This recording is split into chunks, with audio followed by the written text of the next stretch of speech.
Grand tube filling and sealing machine is to fill viscous and semi-viscous products such as lotion, cream, gel, sauce, toothpaste, etc. into plastic laminate metal tubes.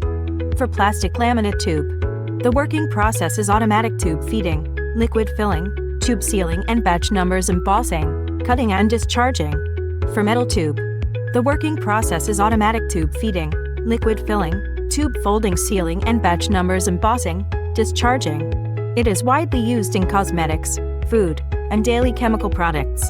Different sizes, shapes, capacities, and designs of tubes can be used on one machine by changing the mold. Production speed depends on different models.